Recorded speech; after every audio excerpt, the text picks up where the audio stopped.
Morning,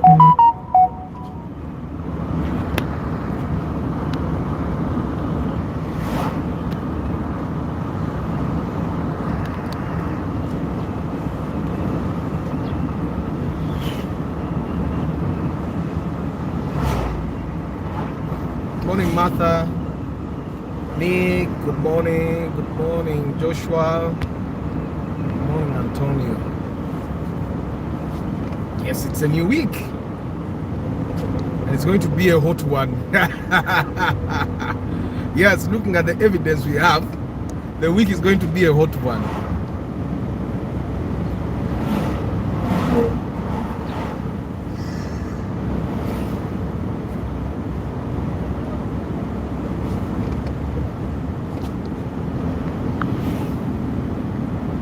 Morning, Raymond Sechibure. Good morning, Abu Baker Asimwe.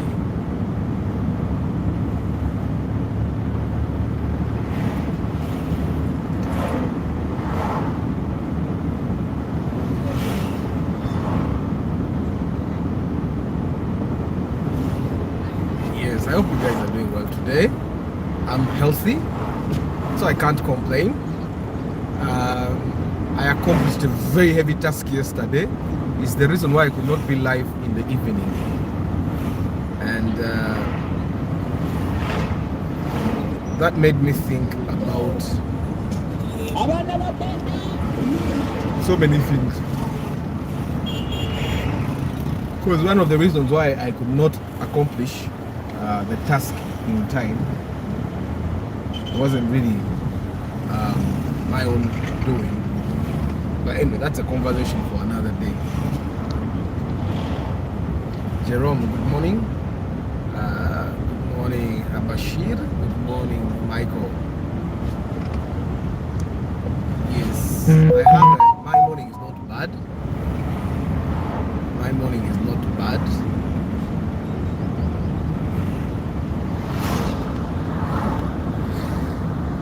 So the people trying to call me, but I think I'm live broadcasters, so I will call you instead.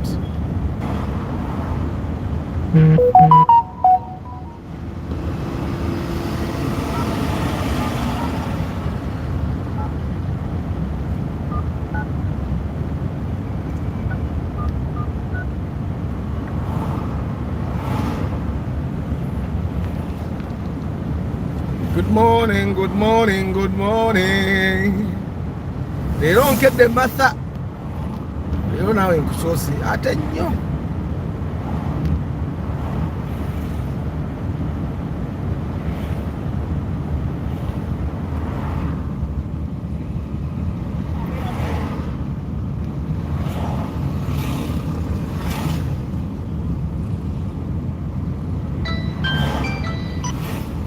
Hello, this is Arthur.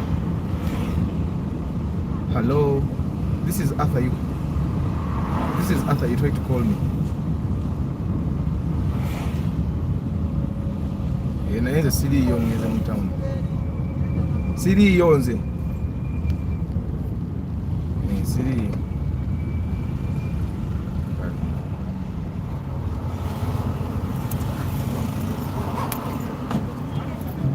Good morning, Mark. Good morning. My role. So why do you call yourself it's my role? Moses Heath, good morning. Ibajita drone. You'd rather buy that drone. No, you take a mito no raza. Take a mito ngaji executive. You don't put 14, you put 10. You put 3. I think those are 3 rows, right? That's 8. No. 4, 8, 12. Yes. So you put 3, which makes 9. Yeah, 10. So you put 3 chairs in 3 rows. That would be very executive. That would be very executive for your passengers. Muraba Probox say, I think people have taken business to the next level. Yeah, in my estate, mulimu omukyala akola like shuttle for kids with the pro box. Neyo nayo ndaba erimu kukola shuttle. Yeah, I think abazadde musasula sente entono bambi. Kati people can't, they cannot afford to get drones and mowers to transport your kids. They have to get a car that is 1.5 liter so that they make some money off of you.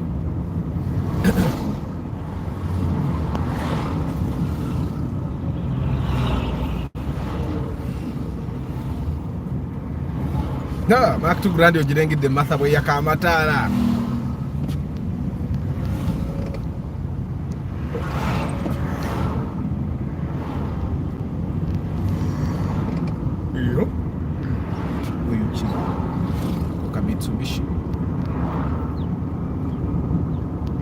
So today I'm going to try and tell you, for the guys that own cars, I've had to ward off people that continuously they inbox me, they call me, and what they are trying to do is they're trying to substitute their mechanic. The last person I talked to yesterday, I told him, you know what? If you don't trust your mechanic, get another mechanic. Because for me, that's the method I use. The moment I start doubting the mechanic, and I cannot stomach what I presume is being cheated from me, I find another mechanic. That's like the best thing for you to do ever. Tojirabye ojakuda mojirabedda eri kudakiika musanvu 7 minutes. That's where you'll see the mark passing. So someone texts you, abamu tebambuuza na kumbuuza, oba mu WhatsApp, can I get the price of this? Send me a number of this person. Okitegeera, it's polite in Africa. It's very polite for us to greet each other. That's why every time on this broadcast, the first thing you see is a good morning. We need to be courteous. So I find that so many people now don't trust their mechanics. Of course, we all don't trust the mechanics. But you have to have a certain degree of trust for your mechanic. Because if you trust him to touch your car, you should trust him with a little money. Akube yoko, nze nange makaniko wangu olumwa anziba yoko. Okitegeera, ne mmanya nti anzibye yoko, but sizimba mutima. Sizimba mutima, because I know mechanics that have been stealing from people for years, and they don't progress. Olumu okkiriza nti kaba anzibe yoko kye banzibayo, omulimu gwange gutambule. Because in wanting to, first of all, buy your own spares, sometimes there are things you cannot buy. You can go and buy shock absorbers. That's okay. Okay? But even to brake pads, let the mechanic buy. It's okay. I thought I was going to buy sente make. Because how long does it take for the mechanic to hit the 20k? I need them. I need 20k.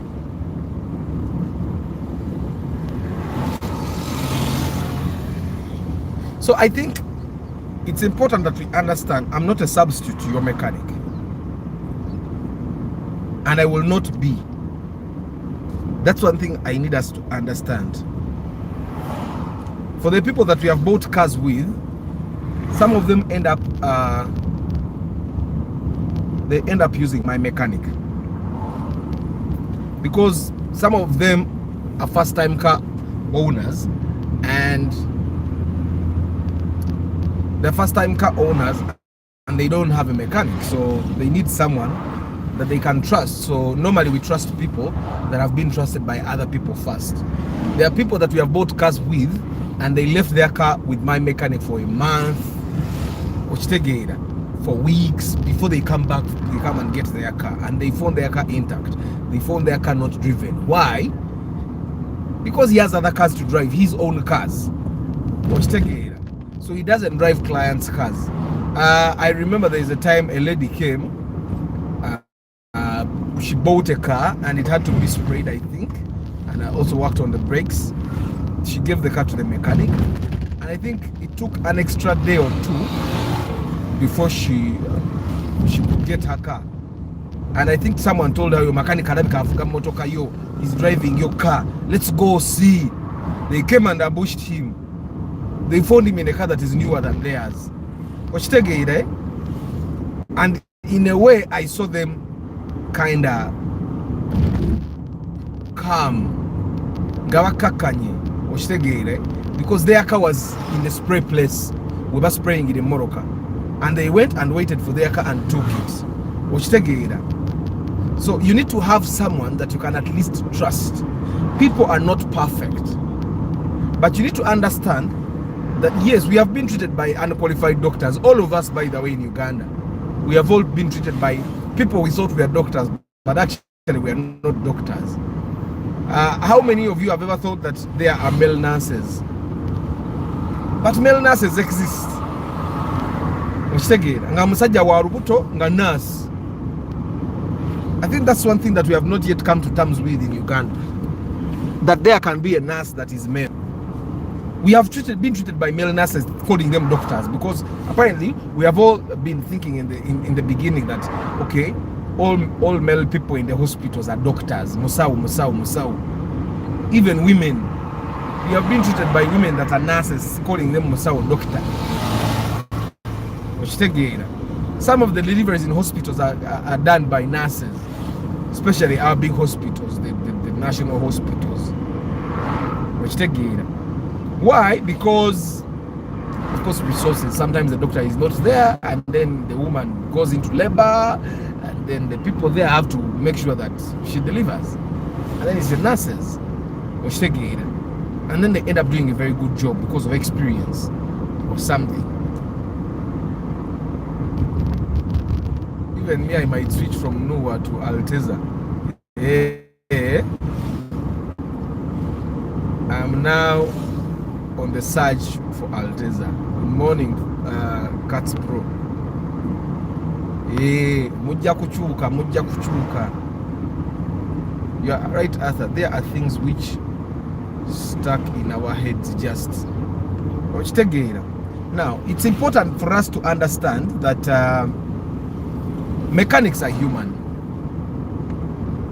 There are some very good doctors here that are very good doctors. But I would totally understand if you went to Europe and they took you through a course just to make sure you understand their medicine. Because in what they are in Zanjawro Kuzafi.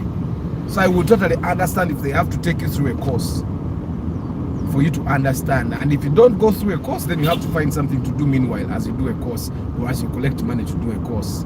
No way, it's a very nice car. We also then go the 2008 model because ye rikokat. Ne chibox CCB. Nzera bora bayo chibox nga bachitunda. Nze manyisi gula muro kaza bay. Sina tuka wao. Ompita nenzija nenjimugula ko. Hi Mansour. So, it's important. You guys all know that out of 100 mechanics in Uganda, it's only like 5 that have gone to school for that. Like go to theoretical school where they know the theories, they know how the engine works. It's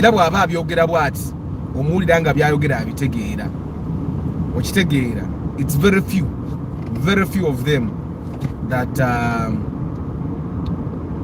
that would know how theoretically how an engine works without actually putting it apart, without asking someone else.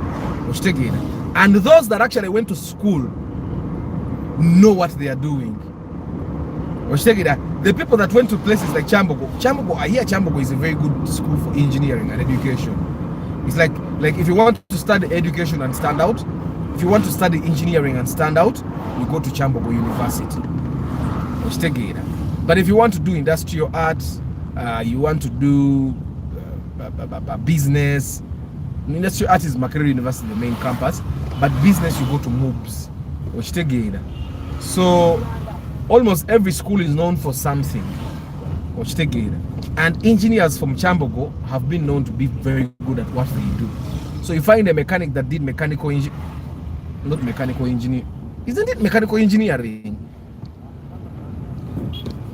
Yeah, so the guys that have gone to Chambogo and did mechanical engineering or something of that sort end up to be very good engineers. Even Mook is good, but I've heard that Chambogo is way better. I thought, why is it your Corolla used one very expensive? Your Corolla used one is very expensive compared to my used one. Lovely future car grand, yet mine is powerful. Because my Corolla, first of all, saves fuel and it serves the same purpose as the Mark II Grand. Yes. So the Corolla saves fuel a lot. Yet it serves the same purpose as the Mark II Grand. Hey, Bananga, Antonio, you guys, we are still fundraising for the steering rack. We are buying the steering rack tomorrow. Yeah. Tomorrow we are putting the steering rack. So we are fundraising.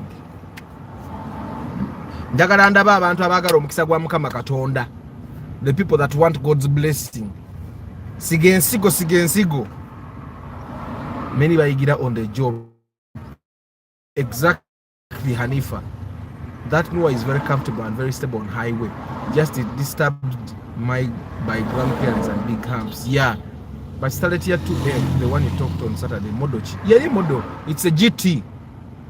Baji jako tabo na hizi ziye zabanga ni tabo. Good morning, Abby. Inaize nakano jukula milioni. Bilate inaipa ya mtuwaru chi. Ndakata uboguze milioni. Sato bato guze bili. Zinadimba waka kadensa. So ipa ya che na menga guze bili. Bagana. Amina. It's my role. Mweba guy. Siku sudia. But me, I've seen good things happen in my life because I do the things I'm telling you to do. Which take it. Buliwowa nawe ofuna. Buliwowa nawe ofuna. I'm telling you. Buliwowa nawe ofuna kati. Si aba mwagara kugura muroka omukisa mugutwari. Mulinya ya Yesu wa mulinya ya Allah subhanahu wa ta'ala. Yes. So you give, you receive. Me, I've seen the blessings of giving. I'm telling you, I've seen that. No, but I think I've seen a dini, by the way, you guys. It's not even religion based. I've seen the benefits of giving. The benefits of giving. Let me tell you, sometimes you don't just give money, by the way. No. Sometimes you don't just give. I think it's just the universe. Forget about Jesus or whatever. Sometimes it's not just about giving money. Whatever you can give. Some people, you also want about knowledge. You can give knowledge. You can give assistance. You see, now the knowledge I share on this platform has been a very big blessing to me. I'm telling you. I don't give you money, no. But the knowledge we share here, the platform that you guys, Mujanet, sharing our knowledge. Some people come and they share their knowledge and all that, and trust me, I've seen the blessings. Kati wenzira neni na abana bensasura benkozesa nemba wa niwesanga ngaipe higher than the market, than the overall payments done by other people.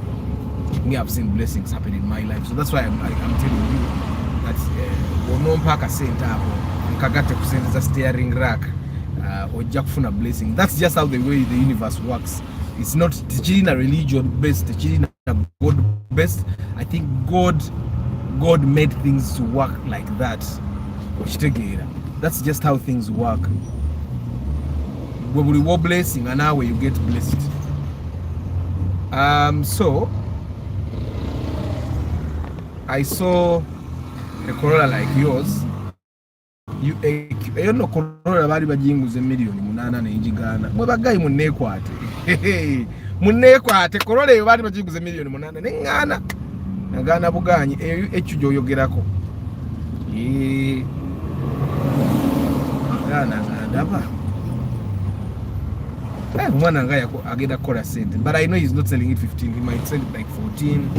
Naira abakoze baba. Abakoledde mu mfo. My Corolla is a very good one. Very good car. Timvamula sagala ajikwata nako. Ngemboro kokera no babuko bisinzo no genda jo yagala ngana mukadde. Then asa njagala leero kanzije ku WhatsApp togere ku moroke. Kale. Arthur, according to my experience, bigger percentage of mechanics learn more from garages because engineering courses are more theory and very old syllabus. Hey, Abe, I will tell you like a person that has done theory. Ngenda nakuda kusoma theory wa marketing, ngenda kuongera ke ebitabo. Leave theory alone. Theory is very important. It's again marketing and some drama and film. And I can tell you there is toina muntu gwole tokuja kubali abatsoka yonti bajja ne bakola ngate tunajja. You don't bring anyone to do what I do and they do it better than me. Why? Because as long as you can adjust in the industry that you're in and you know how practically things are being done in industry and you adjust and you make the two work together, you will be better than the people that did not do theory. I've seen mechanics that went to study, that did the theoretical, the class work. They are way better than the guys that only learned in the garages. Abana abayigira mu garage bamanyi okuyiiya. Okitegeera. Naye abaana abayiga theory. People that went for engineering courses or mechanical courses and Chambogo, let's say any institute, if it were a good institute, they are way better than the guys that only learned on the job. Katinze, there is a time I wanted to do a program for TV where I get plays that have been written by local playwrights. I shoot their plays and I showcase them. My brother, the things I saw, the playwrights abatage na muchibina anganzi bibawandika. Binyiza no kunyiza. Binyiza. But apparently they survive because the population doesn't know. The population doesn't know what is right. So they survive, they make money. Because, well, ababi soma abamute bagala kubikola. So echo chechibera unafe mukatemba waffe. Ababi soma abasinga, most of the guys that went to school with me are managing TV stations. They are producing programs on big TV stations. Some of them went abroad. Kati echo chiwa bana abantu abatabi soma omukisa bone ba taking over because you can imagine on all those TV stations there is no TV show that has been done by a person that went to school with me in my year. Chila ikanzenge ndo kusoko kulaga TV show kupal magic nga nasome makelele. You get what I'm saying? Nenga atetu asoma na abana banji drama and film. Some of them were way better than me. But they went on to manage people's properties. Abamba na baba gaga kacharimbi to bya daddy. Abamba likuzi TV station, they are managers. They don't take risks. Kati, one thing you need to understand about people that did not do theoretical studies, they have nothing to do but to take the risk. When all you have to do is jump, you jump. So the guys that did not do theoretical studies, all they have to do is risk and start a garage. Songa ato muntu yabisoma, they have options.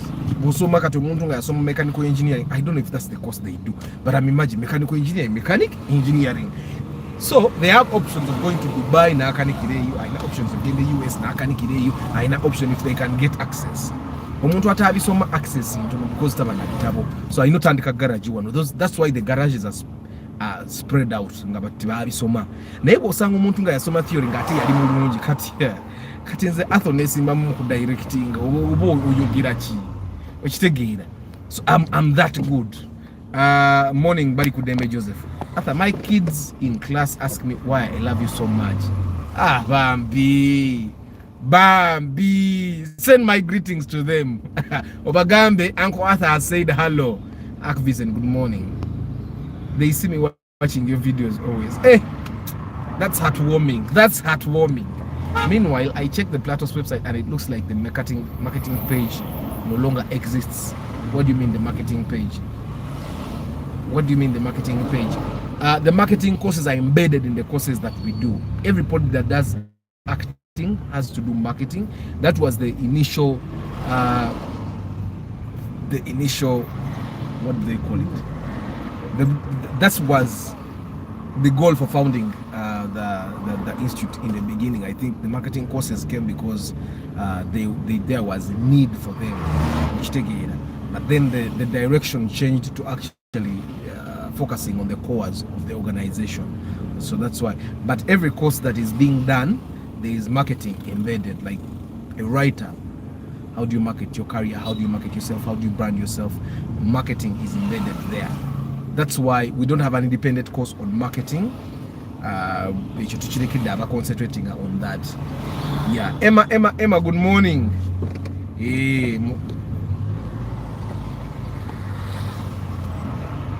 Steering rack bwegwa nga tuddako rims ezo ordinary nzikoye njagala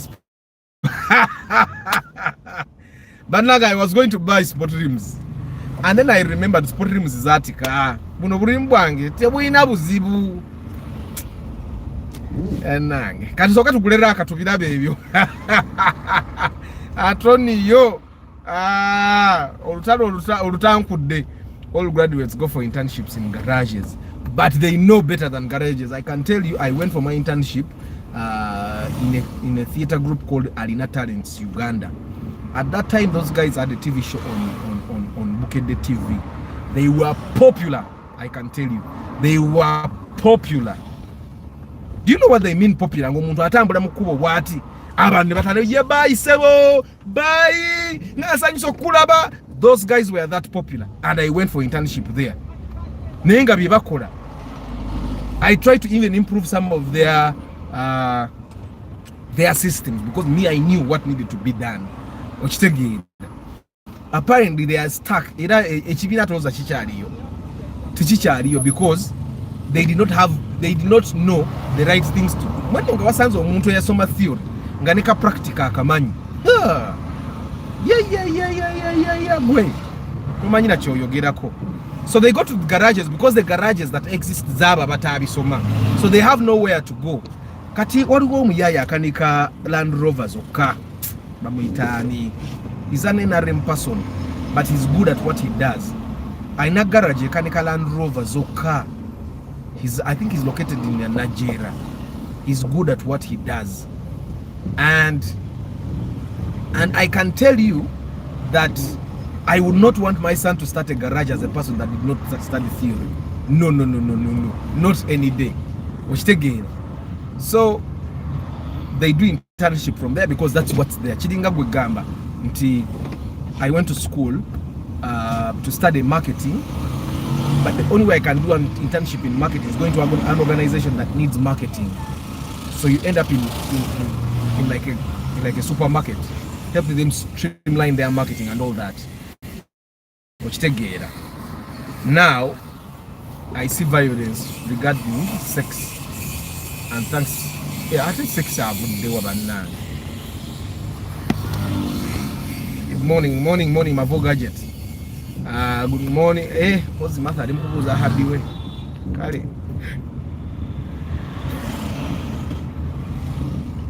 It's on my view, universities and institutions have to change the syllabus. Syllabus za universities is okay. Syllabus za universities is okay. Me, I can tell you, those syllabuses are okay. Now, I'm telling you, as a person that was taught by me, I went I studied when I did UMI in Asoma marketing. I was taught by former marketing manager Unilever. I was taught by former marketing manager Vodafone. I was taught by former marketing manager Erio Uganda. I was taught by the marketing manager Centenare. I was taught by some of the best minds. Wakayongezo oba yakonye ki mokalaba. Nendo talina ki yakonye yagudde mwala.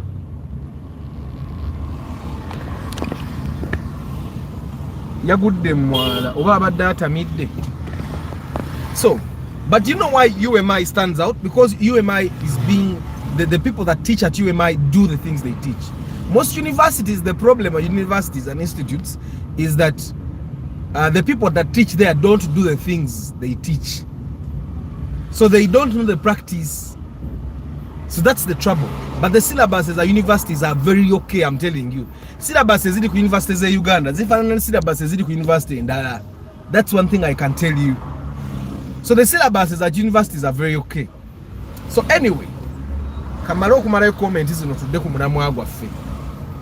According to your convincing tongue, it has become difficult for me to make a decision between your Corolla and the Grand. Yeah, my Corolla, the Grand is much more comfortable. I'll drive a Grand if it consumed like my Corolla. The issue is that it doesn't consume like my Corolla. It consumes a little more fuel. but the Grand is much more comfortable. So if you don't mind the extra fuel that you will consume in the Grand, go ahead and buy the Grand. In the Grand njagula ngimoroke yokubiri obe yokusatu. Ebeerewo naye ate njagula Mark X.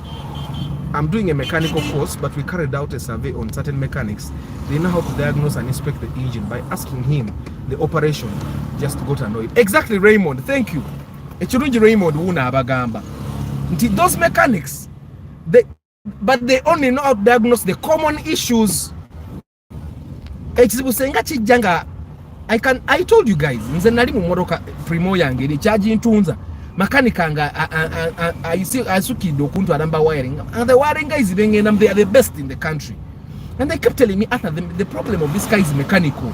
Ninga gaya wakana okitegeera kati maragula Corolla eno nenjiwa mechanical omulala makanika ne mugamba simula engine eno, and the engine block had a crack. Now that's something that can only be diagnosed by someone that knows the theories of how the engine works. And I can tell you that the engines are still working the same way they worked years ago. It's the technology of fuel consumption and exhaust management that is changing. But the engine still works the same way. It still has a cylinder block, it still has cylinder head, still has pistons, still has valves. You get what it's how the valves work that changes.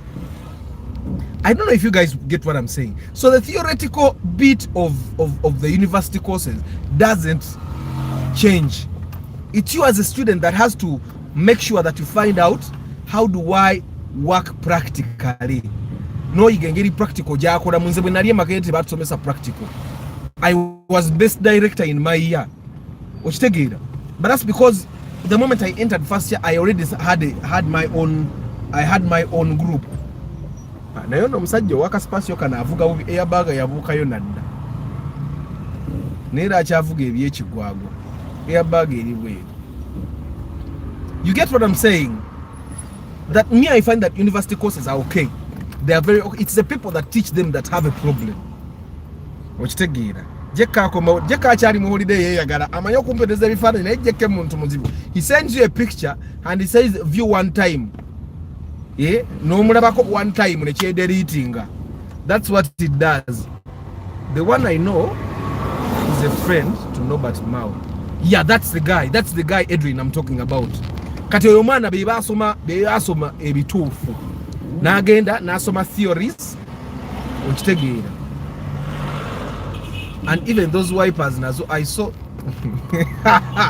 Antonio tetugenda kubaba mukwano wipers ziraba naye. I'm still asking myself a question of which wipers should I buy. Wipers zabika bingi kata I'm still nagenda ne ku city tires uline njagala ngule wipers abo. Buli kapisi bakatunda mutwalo gumwe 2 za Bosch. Nengero zitunulanga obuwonde bwabo bufana ne buno obuli ordinary kati. I only need one wiper by the way. Antonio mugenda tandika mutajja kusobola. But he's also a good UK cars mechanic. Anti Chenkugamba, you're right, Mr. Arthur. Sell me your Grand and go for Namukade Corolla Yamata. Morning Access News. So let's go back to my topic today. I wanted to talk about how I'm not going to replace your mechanic. I know plenty about cars, yes, but I also have a mechanic. We can't do everything, guys. Makanika obo omugambo kola ekintu nekimulema kati awutandika okukyegulira kyekwatiremu okitegeera because sometimes mechanics sometimes have no idea what to do because they are humans, and remember most of them have learned on the job. Majority of them have learned on the job. Some of them they even came to learn on the job as a means of survival. I don't know if you get what I'm saying. As a means of survival. Like they had nothing to do, they had nothing to eat, and they went to the garage. Abo banji nnyo. Eno kamvuge main ekijja kijje.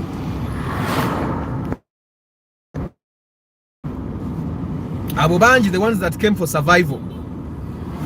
But one thing we need to understand, you see how we have Google, but you also see how we can't treat ourselves. Even when we know that some of the doctors we have in Uganda are not good at what they do, because most of them, okay, not most of them, some of them are not good. Like the doctors that were treating my son for typhoid when he didn't have typhoid.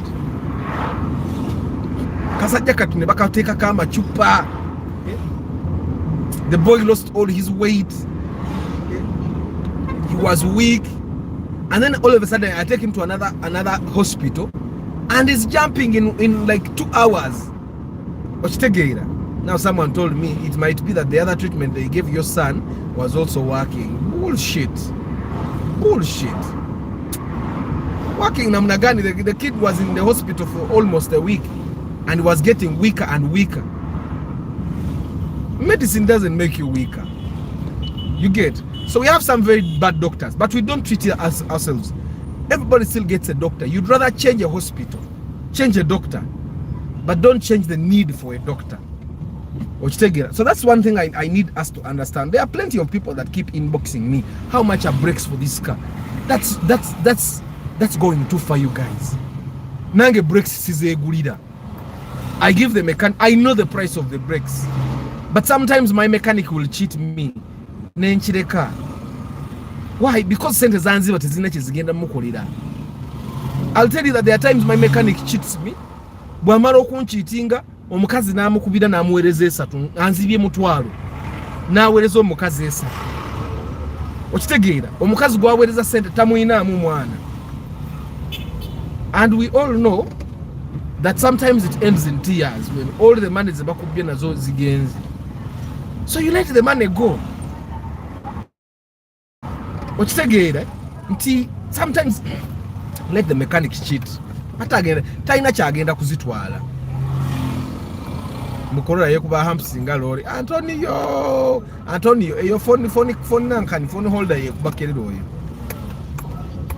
Taine moroka wetaaga Antonio George tule mukoji wulire. Nze bwe mbagamba nti I sat in the crown. I came back to my Corolla and I realized my Corolla is comfortable. Kyenjogera ko nkimanyi. Ate bwe mbagamba nti I would not take a RAV4 over my Corolla any day because of the discomfort I felt. And then I sat in the RAV4 and my back, every time I sit in the RAV4 to drive it, my back hurts. My back hurts every time.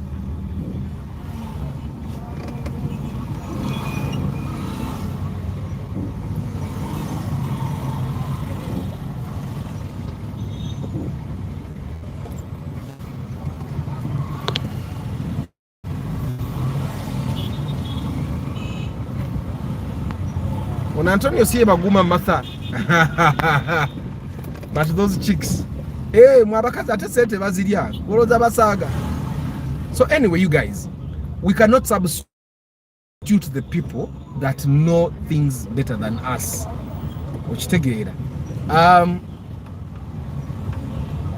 Me, I've learned to let people that do things better than me continue to do those things. I keep an eye on them because even the best of them can make mistakes. Even the best of them can mess up. Even the best of them can be bad at times. So you need to understand that your mechanic is not perfect, but your mechanic, especially if he knows your car better than you need to let him do what he does best. Sometimes you want to think you know because you watched a lot of others' videos. But some of the things Bilekere Mechanical, I know how to almost put everything apart in this car and put it back together. But I will not put it back together with the efficiency that the mechanic would. I don't know if you get what I'm saying. You remember Abana Mwabasajja? You remember how we used to open things at home? You open a radio and then you fail to put it back together. It's not like you don't know. You panic. You just panic. You just panic because you don't have experience in putting things back together. And that's probably one thing that I want you to understand. The mechanic is not sharper than you. The mechanic is not brighter than you. The mechanic is not more informed than you. But he has the efficiency that comes with experience. I don't know if you get what I'm saying. That comes with experience. So let the mechanic eat that money. There are things that you should definitely buy for yourself. Now I've proved. The negulia shock zo maso ze moroka yange. and they are nice. Makanika nagenda angulya shoko zema bigamba simanya Japan. Mga kale I wanted to test it and mama kirabika Antonio zowulira n'okuwulira. Owulira maaso. Anyway, kati ngenda zijja mu shoko zenzimuwe. I'm going to give them to him. I'm going to buy my shocks from my Indian guy. When nagulako shocks zawa, shoko z'omu maaso. When ngenda ogulako shocks z'emabega because kirabika zino shoko zateeka ne mu RAV4. Okitegeera. Because man, the RAV4 is not comfortable. Nini na RAV4 ndaje navuga yo, era yayo teri comfortable. Vianney na mukadde ne agazajireketo jogera nako. Ye gwe. Nze sebo ndi kukubolya erimu n'aba UBJ. Tuli kukubolya erimu fenna gye tulaga tutuuka. Ngongama mumve kunna mukadde. Owa UBJ ya investing $1 million $43. Nze nateeka mu 5. Akanika nze ngongama mu bichi. Kitegeza UBJ by the time you drive it for 2 years you have put 50 million.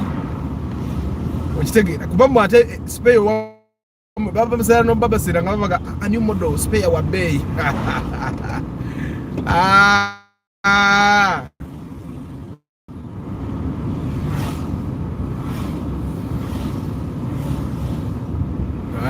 You need multiple, you use multiple. And this will be sente zange. And this will be sente zange. Tabanyiti namukadono. Taina na kwogerwako. Eno namukade distance jevugo lunaku abamba zivuga wiki.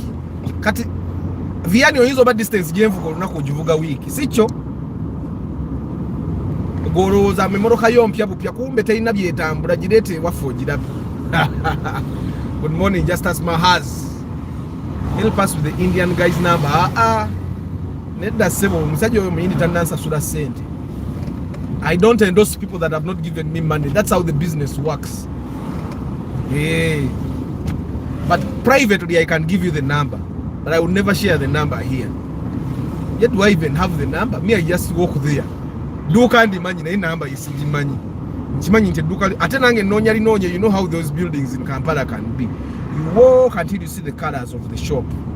Anyway, that's how I get to that place. Neba maka shoko zo muzegulire baganda bangi. Buy your own shock absorbers. Buy your own shock absorbers and give them to the mechanic.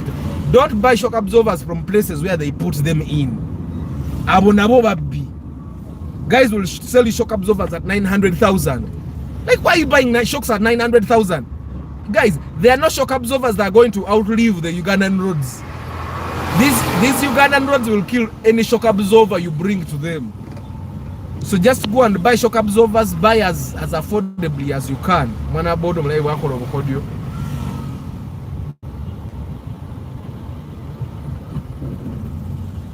I have no idea. Sijukira na linya duka ngenda genda yondi dabe. Katsoke teke steering. Sijabagamba linya lya duka wano nawe. Bwente ebintu ebimu kuba kulanga mba nangidde bwerere. Aba bantu balina okumba sente zo kulanga. Like I've been telling you guys, I use a GB and a half here, just like you, to broadcast this thing.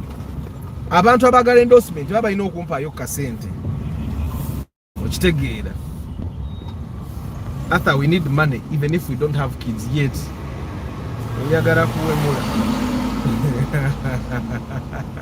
Sisobola kuwemula master. What's the brand of the shocks? Ne brand sijijukira game mazima. But just know I put those shocks nga ne makanika wanga ngamba ebyo bishoko ebipya nedda nekati nzivuga ngenda mwaka mulamba shocks tezifanga. I can tell you that shocks ze bakukuze zibe wakiseke zisinga bakuwa guarantee ya miezi 2. Ne guarantee bagikuwa bakugamba miezi 2 zijja kuwangana naye nga nabo tebali sure.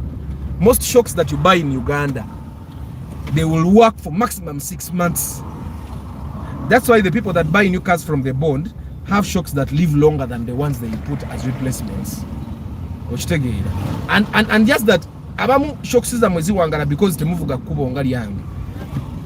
Me I drive kati the roads bazidi about I drive about 12 minutes on the Maram road. 12 from my home to the to Tamake. Mvuga about 12 minutes. Nadawe. This is about the 15 minutes I drive about 15 minutes from my home to the tarmac. Kati awo nawo nabinyo. Majority of those shocks would work 2 months iwange.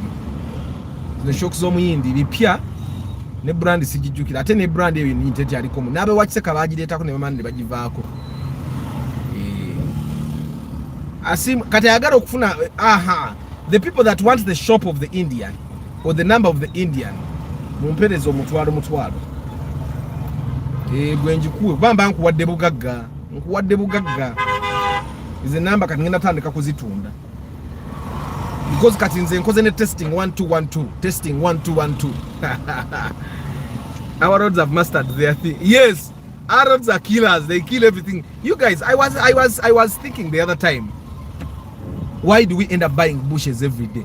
We don't buy bushes because the bushes are poor quality. No, even the Europeans have poor quality things, but their roads are good. They don't even have humps in their roads.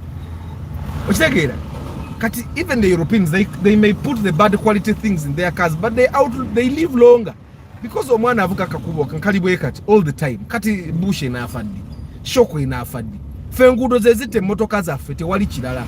And I remember Betty Kamya said, talking about it, she was saying, mwe, those roads don't affect us. The corrupt people affect you common people. She was saying, I move in a V8. I don't even feel the humps. I don't even feel the potholes. It's you who suffers. And she was right. For us, we fix cars. And actually, you guys, new car or old car, we suffer the same thing. We all fix bushes. That's why I have been telling you guys that whether you buy a new car or an old car, the amount of money we spend on fixing a car is the same if we live in the same area and if we drive the same distance every day. The amount of fixing a car, whether your car is new or my car is old, tugenda kanikisa sente zezimu. Kati nze namukadde wange omulaba ngojeko yingini gye nassaamu omuntu avuga emmotoka nga ya manual, okay, nge ina 1NZ nga they drive the same distance like me every day. We use the same amount of money in maintenance, whether it's new or what. We use the same amount of money because we drive on the same roads. So the bushes die at the same rate, the shock absorbers, if we buy the same quality, die at the same rate.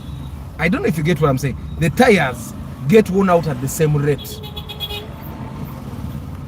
Antonio, Arthur lives in a game park. Namuka, they will remain the same no matter what.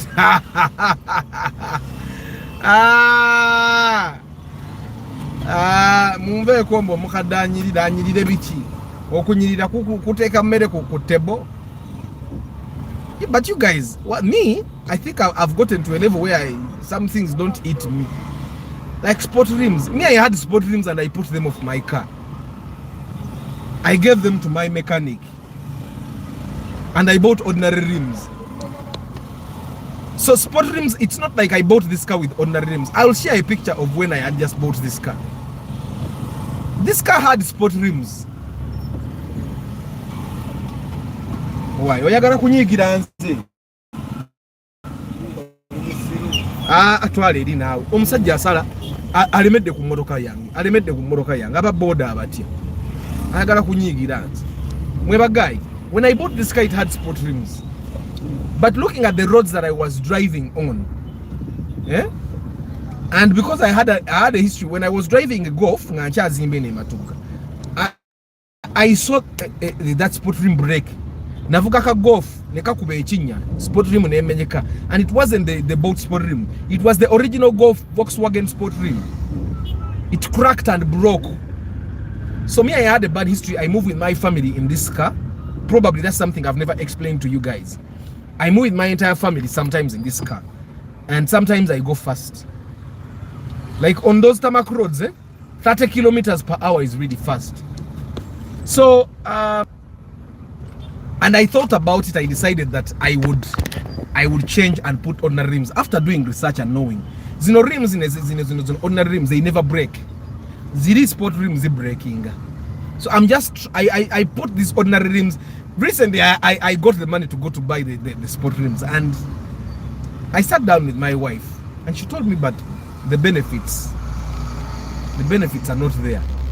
Like, we drive our car whether we have ordinary rims or sport rims. So why do you want to buy sport rims? And we ditch the entire idea. Katishirabika nze, I'm at a level where I do things that really need to be done. Sport rims is on Nunji, Antonio, but they are not strong. They are not. I've seen people that have sport rims in Gazilimo and Jatika. So you have to like go to the petrol station every now and then to make sure the pressure is good. What you take it? Mama ngamba nti mbera mu game park. You to have one. What you take it? Mr. Arthur, I can advise to buy new shocks. I'm a victim that called Japan shocks. It will burst in 2 months. But I bought new shocks still now. Exactly. The new shocks are good. Like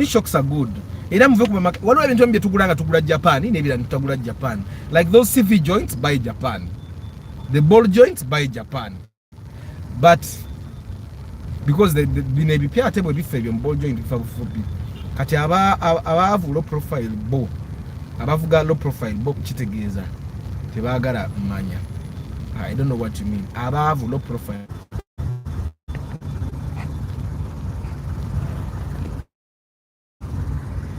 internet ku UBF kati nebo okolotya atosola kuleta nuwe eri ku 18 enyirira kutuuka eyo nuwa nebo okolotya. It doesn't matter what you do. Okitegeera. So ekipya kiba kipya. Nete kiteeza nti mugende mugula ebipya. But tell me about the consumption rate of the mukadde. Per minimum 15 kilometers per liter. 15 kilometers per liter. That means okuve wangu okutuuka mu town envuga liter 2 n'ekitundu n'okuddayo n'envuga liter 2 n'ekitundu. Kitegeera ze liter 5. The liter naye njagala empe 20. I'm still working on the consumption. I want this car to be able to give me 20 kilometers per liter. Mbere nga nvuga liter 2 okujja mu kibuga n'okudda ewange. Okujja mu kibuga nga nvuga liter 2 si 2 kitundu. Actually, what is where a bit it would be 1 point something and then 1 point something. Then I'll be driving 3 liters coming to town and going back home. Those who have if you have low profile tires, you would struggle. Even in town here, people that live in Bukoto struggle with low profile tires. Now just imagine if you are living in my estate. No, you don't. Me, I don't even want the wheel caps. They are for what? Wheel caps are for giving me trouble when I want to change the tire. Atekati unlock the wheel cap. Yeah, just leave my ordinary tires. They are okay. No, but you guys don't have to do what I do. That is the theories and go rumwe. Theories and go rumwe.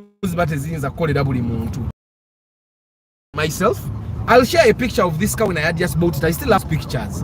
It really looked nice with the sport rims. It even had bad paint then, but it looked really nice with the sport rims. But I removed the sport rims because I wanted to. It's the safety of my family that I was looking at. These days, our road is even better than it used to be then.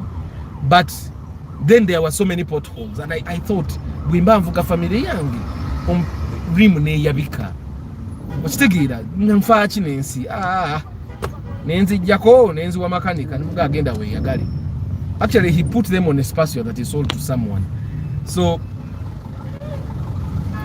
then I put ordinary rims, and they are okay, by the way. These ordinary rims are good. This is ina muzibu. But you guys put sport rims.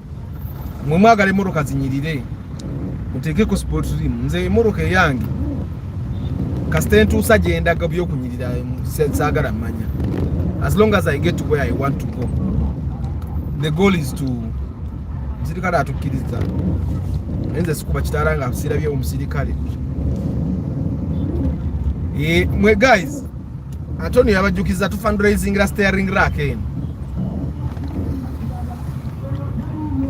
Will covers. Asizina chenza agazi ezo. Sina chenza agaza. Olaba ne double cabin yo Hilux oba Ford ina ordinary rims. Hilux ina ordinary rims ngogamba Arthur kuteka ko simanya kanji marage. Hiyo Hilux ordinary kati nga Arthur tandika kugula sport kwa emitwalo 7 kugula sport rim nabivaamu ordinary rims kazijira zirulinga. If I buy a new car and it has those sport rims, I'll be okay. I'll be fine. But birimu ebyo biyinza n'okuleetera ebizibu n'emaanyi. Legendaga nga ndabange waliyo jam.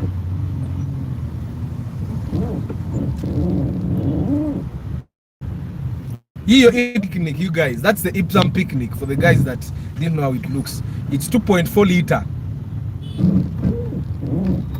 Yeah, but it's very comfortable. Very, very comfortable.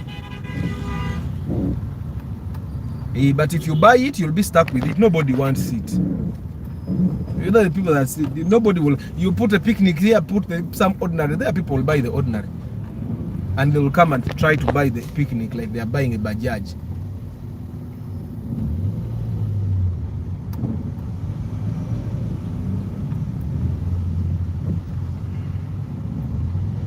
Why so I know this steering rack here tomorrow. I have a series of meetings today that I have to attend. Attend the Moroke Yang. But you call and yaw. At least you know Kubanga I can supervise, I can come and see what you're doing and go back. Come and see and then go back. Because the Moka and Tabaji call it a garage. When you got a mechanic wajja. Sibuga Moroka Jitu a garage. There are 2 things I'm going to do. I'm going to change the pressure. The guys that have driven manual cars, you know what a pressure plate is. So I'm going to change the pressure plate as well. So again, I call it into Vividi. I should say pressure plate. I should say the steering rack. That's why I need some time because I know some gearbox. Kati Viani. Nemoro kempia bazichusa pressure plate. To gama atha obeda mukuchusa bichi. Pressure plate ne clutch. It's like ngabo no chusa plugs. Katengera kuchusa pressure plate because injuwulira eri worn out yebuza amaanyi olumu. When a pressure plate is not good enough, the car will sometimes lose power. Yeah. Kat pressure plate ngenda gichusa ntekemu ne clutch empya bigale moroka ye yagale. But okugula picnic ngula Suzuki Scudo or no man of Vitara. Agula mwebe bweziba nungi because nazo za kusumbi ate picnic tesumbu enywa bunywi. Hizi zisobola okusumbu. Talk about coils of that new shape. Coils? What do you mean coils? Like the coils in that car, literally. We all have coils. Even that Ipsum in front has coils. Even my car has coils. Which take it. Normally it's really not the coils. Those cars, they're disturbed mainly by the fuel system. If you crack that, you'll be okay.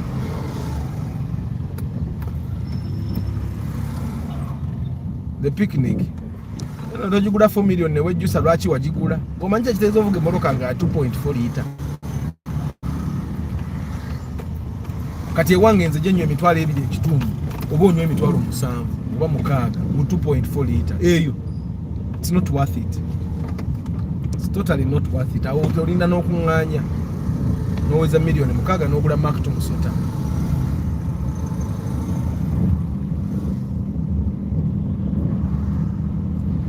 I have a friend, he bought a Platz at 12.7, but kamutawanya kati engine ebuguma steering rack. I thought Platz yagula bubi. Kati, you see what I tell you guys, you pay Arthur for pre-purchase inspection. How in the hell do you spend 12.7 million and still have a car that disturbs you? You pay Arthur kati olabe mitwala anage yagano kumpa. Mumanyi milioni 12 kyezigula. Mwe. Mumanyi milioni 12 kyezigula. You don't know, no could don't know. 12 million is a lot of money. 12 million is a lot of money, I'm telling you. Kati how do you buy a car 12 million atenge chamuka? Moroka ebirwadde byayo byalimu nga tanagigula. Just say yakola pre-purchase inspection. Like agenda makanika nali ayo na atano. Kwezo sente. Oyo muleke. Next time mugaye bwaba agule moroka. Of course kati ayinza okuddamu okugula moroka nga I am charging 600 for pre-purchase inspection. But you guys, don't take pre-purchase inspection for granted. Don't take pre-purchase inspection for granted. Instead of buying a car 12.7, buy a car at 12 and pay Arthur his money. I'm telling you. Buy a car at 12 and pay for pre-purchase inspection. That's one thing I can tell you. You need to get someone that doesn't care about your ego. You need to get someone that doesn't care about what you think about them. Someone that will have the uncomfortable conversations with you. Someone that will tell you, do you know what? The kind of car you want to go back and save more money. There are people that will not tell you that. And Arthur tells you these things. You need a person that's not scared of brokers. You need a person that cannot be corrupted by 500k because you have already given in. Like Mavo gadget, you can get a Platts at 12.7, but it will have to be very healthy. Kati your Platts jagula million 12 leka idia million nga musanvu. Eya yingi ni enfu. Ataleka yagula naka 10 waka lwenda. I told him to wait na ma'am. Ba musudi ambu it's a ladies car. The next day he told me mazogula. I wanted to send him to you. Imagine it's just 3 months ago. But nange, don't let your friends buy cars without me. Of course in bankola. Akasente in bankola. Na ye ya afuna munyo. Ochitegera afuna munyo. Do you know what it means to waste 12 million? Kati atuko jitunda mbuli sendis bagendo muwa. Bagenda ba muwa musanvu mukaga munana. No munana ndo bava muwadde nnyo ajja muwa million nga mukaga. Ochitegera. Now the only thing he has to do is buy a new engine. You can imagine buying a car 12 million. Nzene bibe binga nogule moroke empya. Someone here was telling me Musomesa from Smack. Ngenda kwata erinnya lyo. Sinali kwata. Musomesa from Smack was telling me about his friend that bought a Rumion from the bond. Ali mugula steering rack nga Arthur yagule moroko okuva mu kyale million 5. Ze sikaba nokaba. Okute million ya 3 mu oguze moroka okuva mu bond n'ojuvuga yemyezi gijjo ate notandika kugula steering rack. Nze boroka jengula mu bond njaga n'emipira jayo soke njivuga emyezi nga 8. Soke nzije okukka sente. Okitegeera. Talk about the Auris. That the customer okebera nga Toyota. Ina Toyota is very reliable na zibagamba dagula. Access News, he learned a lesson. Arthur Linda got to increase the pre-purchase inspection starting January 1st is 600,000. January 1st 600,000 for pre-purchase inspection.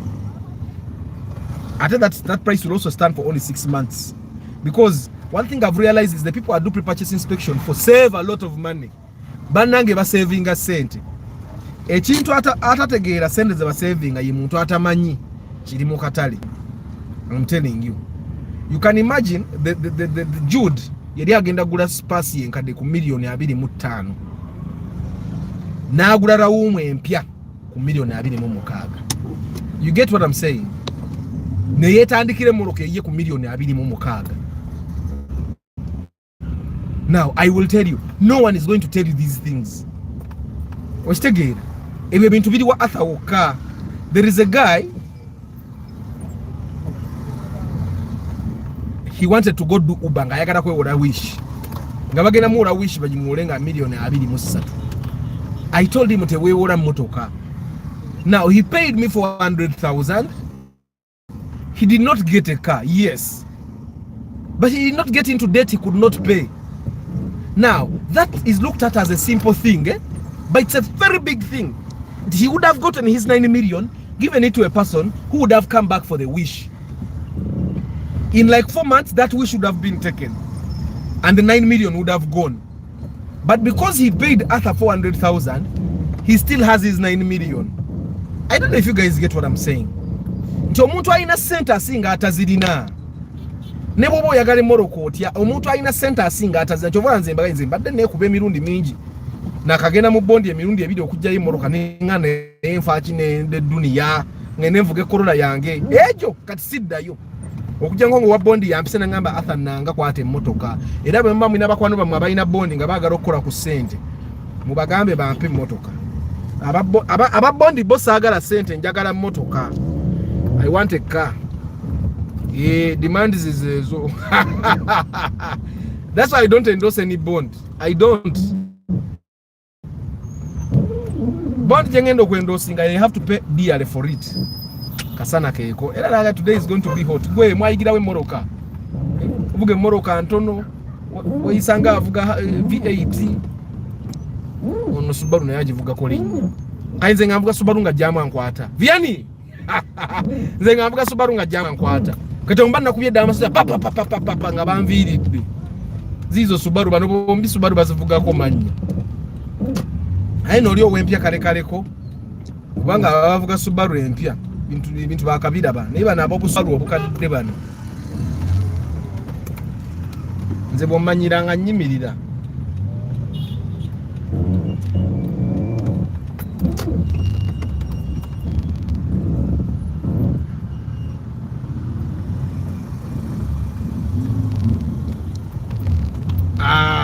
compare the fuel consumption of the Ipsam Super to home. Ipsam muzireke nze mbabulira. If you want to compare fuel consumption, leave the Ipsam, collect money and buy cars with VVTi engines. I'm telling you. Yeah. I told you the only reason you should be buying the Ipsam is if you want to use it for business. That with the fuel you will not buy. Guys, you're 50 people on the broadcast. You like this broadcast 50 times. I'm going to keep quiet for now until I get some more likes. Like the broadcast. Look down there. Look down there. You're going to see the like button. Like the broadcast. Let's make it go far. Like the broadcast. Yende mukatanga sigena mukatanga. Yende mukatanga sigena mukatanga. Sijake inayo. Like the broadcast, you people. Like the broadcast. Like the broadcast. Tomorrow is Market Tuesday.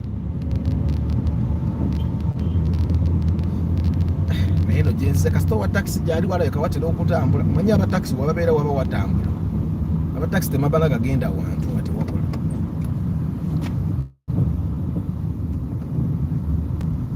Like the broadcast, guys. Like the broadcast. Then I continue.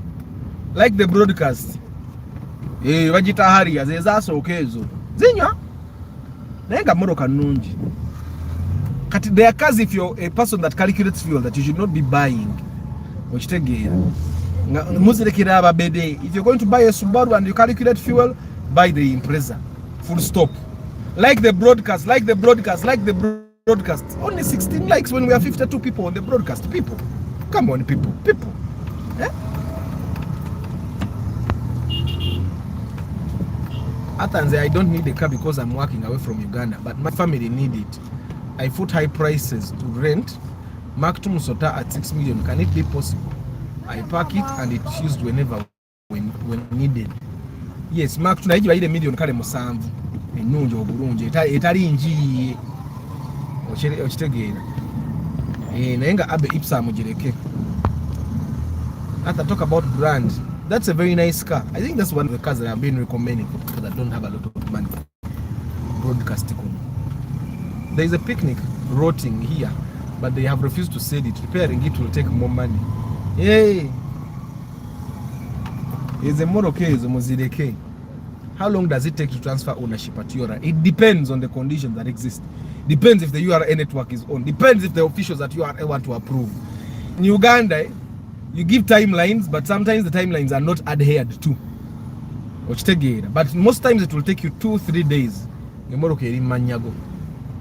I paid 600k for pre-purchase inspection in 2017. I'm still enjoying my Toyota Wish, no serious issues. Exactly.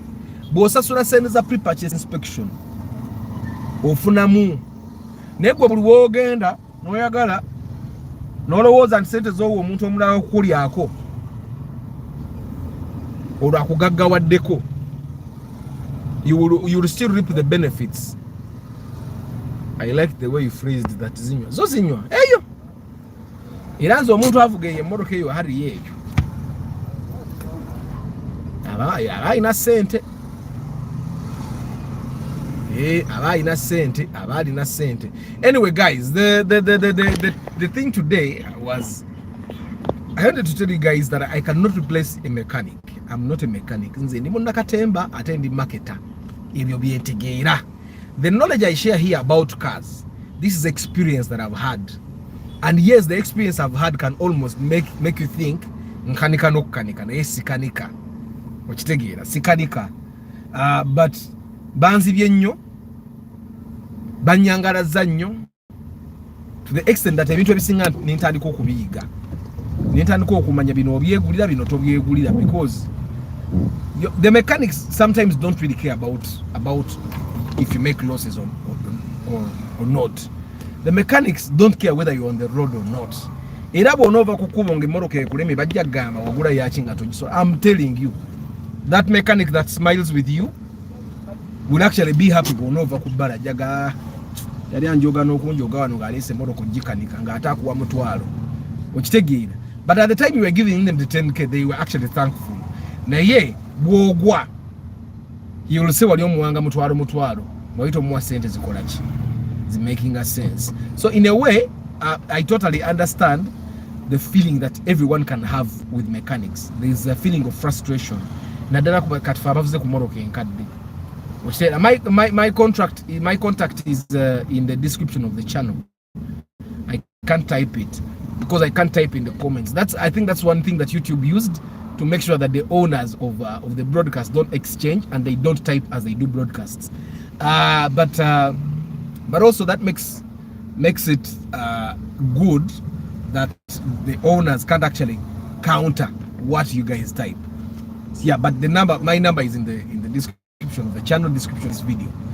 Away from that, the people that have driven old cars, I understand the frustrations that you may have with mechanics. I remember my very first mechanic told me a story of a woman. So the woman was driving the car and it stopped along the way. It refused to move. It refused to move totally. So she calls the mechanic and the mechanic comes. The moment the mechanic came, he realized that the woman was driving this car with the handbrake engaged. And when the handbrake was engaged, the rear tires jammed. Because yavugiramu handbrake. So he told the woman, omanyi emmotoka biwanvu wegenda pane sente za breakdown. So the woman gave the guy 200,000 nge 15 ja breakdown okitegeera. So what the guy did, yakaka bakasi mmotoka nedde ebbali, he went and bought new brakes at 40,000, put the new brakes at 40, drove the car to the garage. When he got to the garage, he told the woman, oh, in mmotoka ekibadde kikiganya okutambula simanya propeller yakoze biki. He told her a lot of things, and he billed the woman 300,000 on top of the 200 she gave him. So I can totally understand the frustration that people can have. Ate no yomukazi atiti yali ommotoka nkadde yali just emmotoka takola ki tabimanyi. So the woman ended up paying 500,000 for something that could have ne brakes tebali zibuze, but the guy yali agenda kubba nnyo nasalawo amuteremu ne brakes empya okitegeera. So there are certain things that can be solved in a very easy way, but mechanics make it complicated. I've heard that even doctors in Uganda do that. Nawanvuyo obulwadde bwo asobola okulyamu akasente akakola ki akawera. Pastors do it as well. So in a way we have lost integrity as a nation. We don't even have empathy. So I understand that the frustrations that you people might have, and that when Arthur talks about issues like this, olabanga asobola substituting oli makanikawo. But the goal of this channel is for you to know baleme kubba okitegeera, baleme kubbanga kapere tambula gwe mulabe ye muyigira we mmoroka mu oba amafuta agakutawanya emmoroka gipaaki. Someone told me mbalata nikati sinza kubalatira ku muntu ansingako kati oyo hari yansingako kisooka amafuta anywa mangi kunzi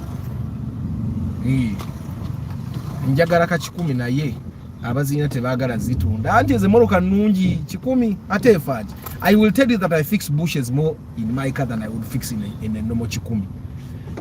I had a Primo and I drove it for almost a year when I moved to Matuga.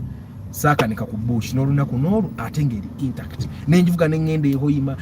There are weeks that I had projects in Hoima, Masaka and Mubende, and I would drive across nga crossing from Masaka to Mubende to Hoima, Mubende okitegeera like that. Banange Primo yali etambula. And in a day there's a time I drove to town. I came to Kampala from Masaka, then I drove back to Mubende. The next morning I drove to Kampala, then I drove to Hoima, because I had things I was doing in Kampala as well in that Primo. Naye ngeri ekirwadde kyayo kiri ekyagi ntunza, but nagendo gitunanga ekirwadde kivuddemu. That's why I tell you that you don't, sometimes you see how you get a second opinion even when you're treating your own diseases. Nemotoka yo ogikanika makanika bwagamba chini, go get a second opinion. Go get a second opinion. It's a very good thing for you to get second opinions. Tewesiganga muntu mulundi gumu. Okitegeera asobola okutomeza. Okitegeera. So, but anyway, one thing you need to understand is that Arthur can never take the place of your mechanic. If you don't trust your mechanic, change him. That's how we do with all other things. If your girlfriend is not trustworthy, you change her. So what's keeping you from changing a mechanic? And there's a thing, you start to think that your mechanic amanyinyo. I will tell you, all those mechanics gamble. They gamble na bate bamanyi. Bye bakozeeko babimanyi. Na ye kirode bwe kijanga na ita kikulangako. I'll tell you. A friend of mine, yabadde Role Antonio, kanyimire kampite nako kalabe. Moka yange si ekonye bwetu kabadde ka townies. So a friend of mine has a brother of his yalwala obulwadde. Ono wahali oba yayigira bwe mmoroka. Asosi yesibye mu line andaba ngenda ate na yalo. A friend of mine had a brother of his n'alwala obulwadde. Kyaba yama nti yali ku insurance ya watoto. So but the guy was abantu basubaru bayige ngombe bamuyigira we mmoroka yani vuga buvuzi mmoroka atokuba ngombe nite mumanyi mmoroka abantu basubaru banange kale viane gola bikomanyi naye bano abasinga naddala bano abavuga zino empya bano buli muntu oluyigamu katono ng'agula subaru zizo ayisi eza rais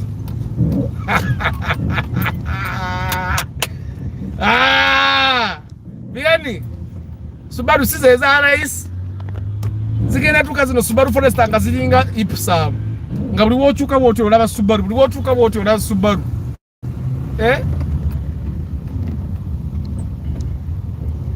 Nze nkugambe ba makanika bayiya abantu makanika nga yakuyiyiza. Among the following cars, if they are still in good condition, which one would you take first and second? Primo, Wish, Corolla, Arion. I would take the Wish. Why would I take the Wish? Is because me, I'm a hustler. I'm a hustler. Nze obwavu bwe bunnuma tekingana agenda parkinga ku stage nentekamu abantu. Kati Wish ebe ekola amakulu.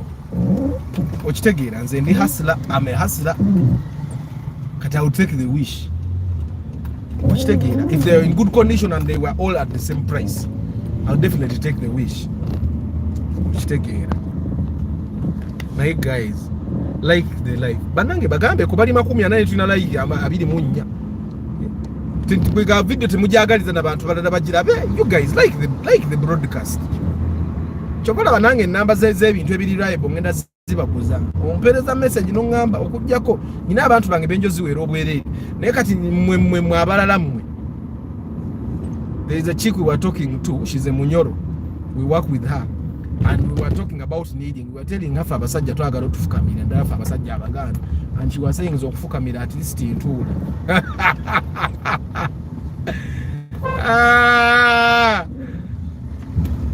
Nange abana abawala chikumi ze Toyota Totas. Those things don't die.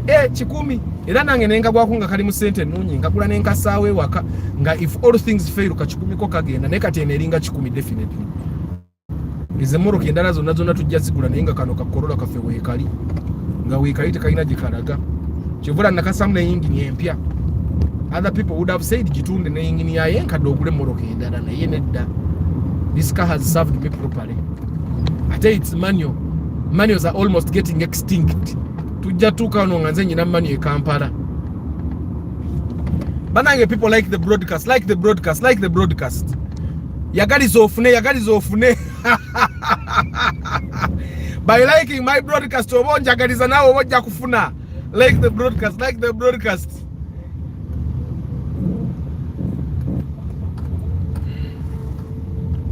Mbungene nchikube engolo. Antonio webale bajjukiza bannange. Amina William. So mweba guy we all ekizimbe mukirabe kino nno kye kisinga obuwanvu kye mulaba kye kisinga obuwanvu e Kampala kye kisinga obuwanvu akikuba NSSF kikuba Crested Towers kikuba ebizimbe byonna ebibadde ebiwanvu e Kampala. It's going to be the tallest building. Mbasabira omukumu wanazimba ekizimbe kisinga obuwanvu ekisinga ekyo obuwanvu naye mukole nnyo oba mwewole nnyo ebyo ebizimbe bibamu financing mungi ate emmotoka esitika bweti Antonio Jogambwe ekubagana nga loole. For the people that know how rough this car road is that comes from State House, you would know this car road is rough, but emmotoka esiti so inzoloza ndi muvuga UPJ ngate ndi mu UAM na mukadde Subaru ojiraba Subaru ziri buli uyiyo Subaru, but you guys Subarus are taking over by the way. Every learner buys a Subaru. Every learner buys a Subaru.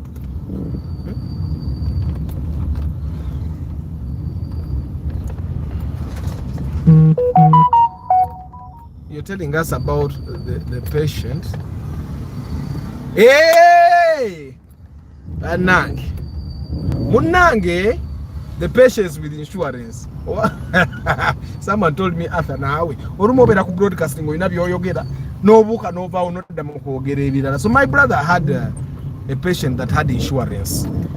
I was trying to make the point of mechanics gamble.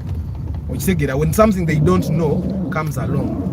So my friend yaina muganda wo yalwala obulwadde kumpi kugongo bala. The doctors here could not figure out the issue.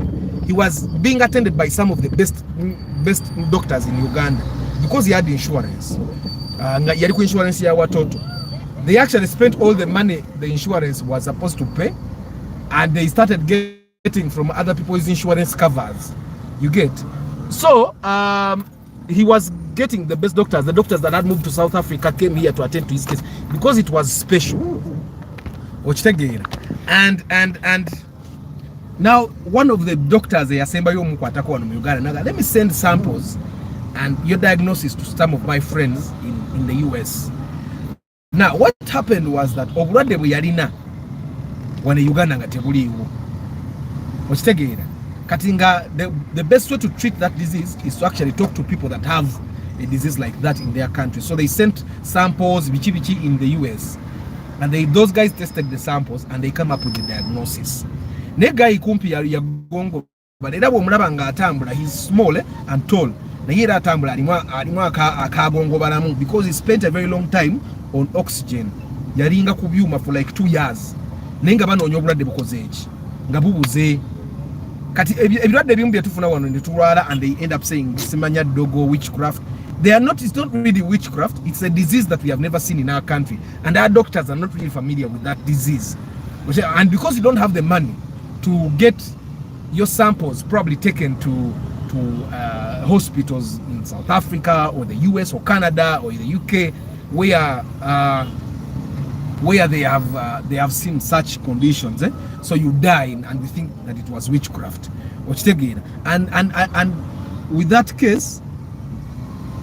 And with that case I realized that so many people die when it's actually not witchcraft, it's a disease, but because our doctors are not familiar with those diseases, we end up saying it's witchcraft. So when a guy eventually, the doctors in the US discovered it was a condition, but because the guy was traveling, I think he contracted it from there. And the treatment, surprising, the treatment was cheaper than the diagnosis. Iraba kubanga te ina insurance nti he can be on oxygen for 2 years. Ochitegeera yandi badde yafa. But up to now he's still alive, and he has grown, has a family, has been abaana, but still a little weak because yamale banga deni nyonga byuma bye surviving. Ochitegeera. So the point I was trying to make there is that olaba ne ba doctor basoma ebintu batukanga obulwadde tebabusobola. You guys, if you got malaria and you were in Canada, you could even die. You would die because they don't know malaria in those areas, in those countries. Tebajjanjaba malaria. Neddagala ya malaria tebakola ki? Tebalina. That's why they tell you if you're traveling abroad, tambula mu neddagala ya antimalarials. So that bw'olwala n'owulira nga ekikuluma kyandiba malaria, nze natambuleze bwe nagenda nga e Bulaaya nga ngina ne kaziire natambulanga ne kaziire wange era nga bwe bantwata ku airport ng'omu musa mu luggage because in the luggage they can't do nothing. So I would put like 5 because nze bwe ntambula ebiseera ebisinga I move like I go on Monday, reach there on Tuesday, perform on Wednesday, Thursday morning I'm back in I'm on my flight back to Kampala. So normally sirwayo. So ngenda ne kaziire bwange nga busatu because siri muntu wa mpeke. Kaziire ngenda ne kaziire yange jenywa ku airport, jenywa nga sina checkinga in, nemba steady. Nemba mulamu nnyonnyo. Nze njagala to build the nicest safari lodge in East Africa. Bravo ekyo kiroto kinene. Work hard mukama akuteremu obwangu. Manye ekintu kya mukama akuteremu obwangu kati ffe twakikwata. But ideally we all know that it's really hard work that gets you to places. Okay, hard work and luck. The sooner you understand that some of the things that go well in our lives, it's really luck, the better for you. Like you see how this channel has worked out. Yes, I put in a lot of hard work as well, but it has been luck. Which take it, and you're lucky that people like the channel. You're lucky that people like your content. Which take it. There are plenty of other people that do content.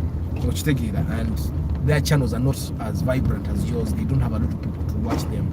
So it's luck, but you have to put in work. You have to research. You have to do all those things. Upgrade technology whenever you can. That's why live broadcasts or quality as whatever. That's why I'm going to do the podcasts as well, because with the podcasts I can actually work on the quality. I can try to find that we have better quality than the live broadcast. And also with the podcast I can actually get guests, something I cannot do with the live broadcast because I do the live broadcast when I'm in my time. Songa tetojja kufuna viani ajja tule moroka yo kumachanga ove matuga kuba abera yabera kisasi kamulabise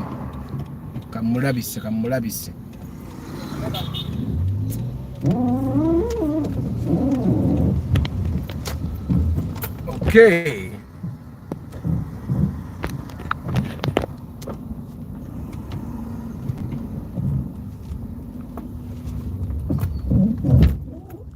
So mbaga ngenda basibula ntuse mu parking ya ngenda basibula ngenda atengeze kukwasaganya emirimu gy'abakama bange temwerabira tanagula Go TV decoder, DSTV decoder jigule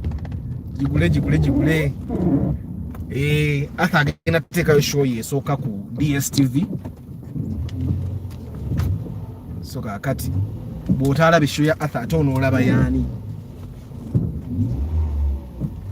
botala bisho ya ata onolaba yani ayo igange moroka notuka asa wesunangako injira abavuzi ba Subaru tebabikole wa Subaru alina okutunulayo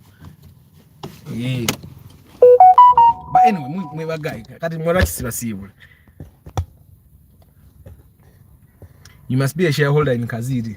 I'm not. But Kazira akola kati ffe abatagala kulwala na kuspendinga sente mu malwaliro tunywa Kazire waffe tuba steady. William, January 2024 inspection is 600,000. Kare guys, let me just go through the names. Thank you for being part of this broadcast. Don't forget I do pre-purchase inspection. I charge you only 400,000, and with that money, trust me, the savings setagana kuzogera, trust me. People save money when they go to buy cars with me. It's not just about getting a good car.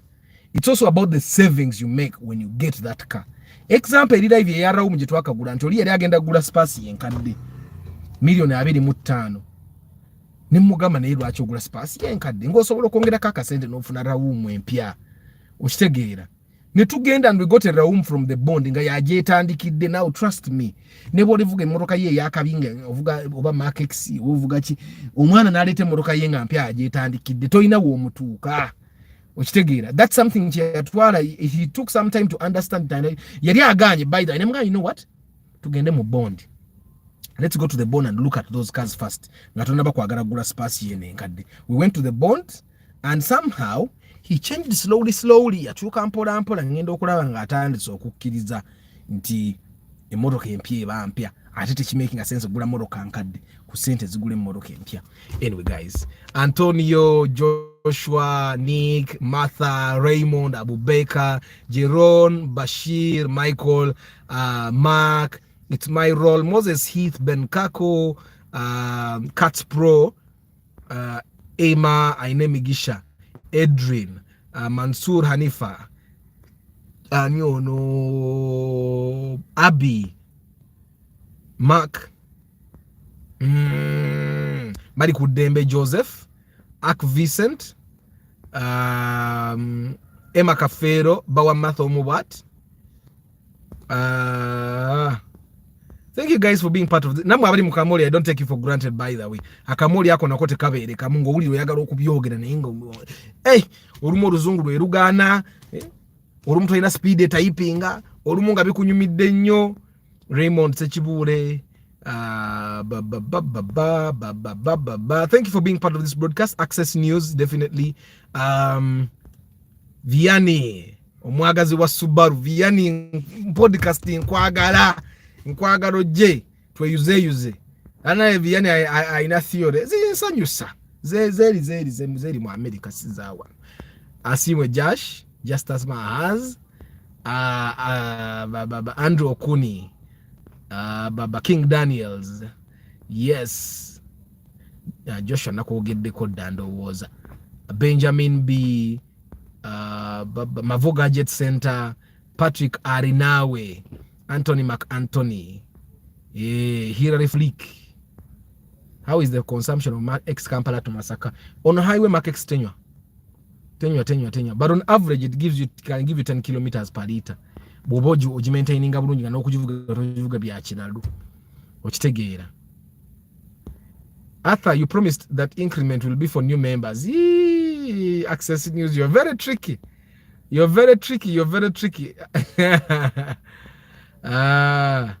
Setupa Henry, Benjamin B, Paul Banaria, Patrick Arinawe nkogeddeko, Mugaga Michael, Bakahika Bruno,